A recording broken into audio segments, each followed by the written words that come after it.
Bisa Butler Portraits is Bisa's very first solo museum exhibition at the Art Studio in Chicago. In the catalog, you get a sense of how Bisa's working. She transforms historical photographs of Black folks into these amazing quilted compositions using different kinds of textiles. Bisa's in a lineage of African American quilting, but she's very clear that she's doing something different too.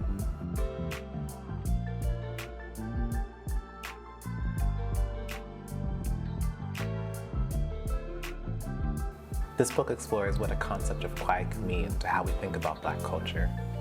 The exploration is a shift in how we commonly understand Blackness, which is often described as expressive, dramatic, and defiant. Resistance is, in fact, the dominant expectation we have of Black culture. Resistance is hard to argue against, since it has been so essential to every Black freedom movement. And yet, resistance is too broad a term. It is too clunky and vague and imprecise to be a catch-all for a whole range of behaviors and ambitions. The idea of quiet is compelling because the term is not fancy. It's an everyday word, but it's also conceptual.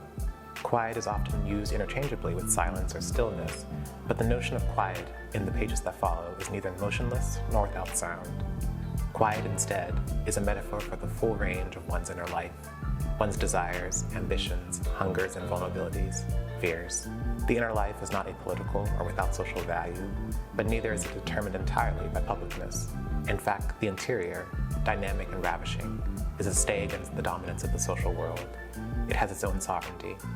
It is hard to see, even harder to describe, but no less potent in its inevitability.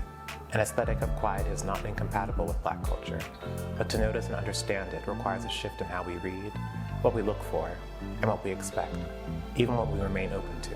It requires paying attention in a different way.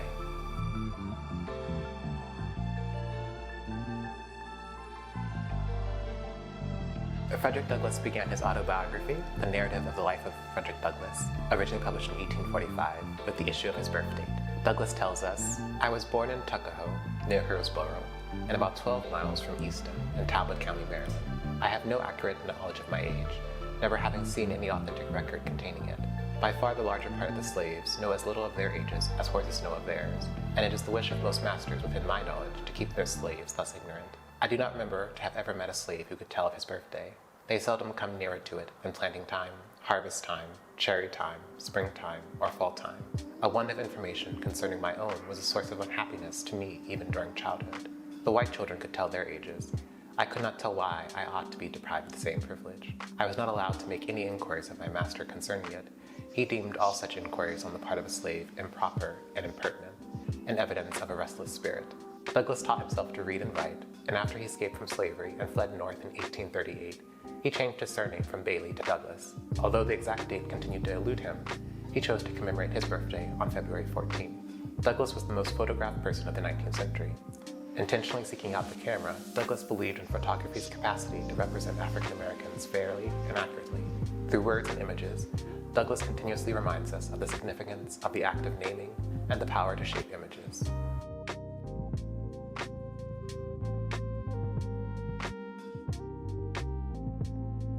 There are several books of poetry in the Black Archive, one of which is Amanda Gorman's first collection of poems, Cause What We Carry, published in 2021. In the collection, she explores facing pain, grief, and fear, the structures of communication, memory and forgetting, a grounded sense of hope, history, and the subtle details of life that are often overlooked. The book opens with the poem Ships Manifest. Allegedly, the worst is behind us. Still we crouch before the lip of tomorrow, halting like a headless haint in our own house, waiting to remember exactly what it is we're supposed to be doing, and what exactly are we supposed to be doing. Penning a letter to the world as a daughter of it, we are writing with vanishing meaning, our words water dragging down a windshield. The poet's diagnosis is that what we have lived has already warped itself into a fever dream, the contours of its shape stripped from the murky mind. To be accountable, we must render an account, not what was said, but what was meant, not the fact, but what was felt, what was known, even while unnamed. Our greatest test will be our testimony. This book is a message in a bottle. This book is a letter. This book does not let up. This book is awake.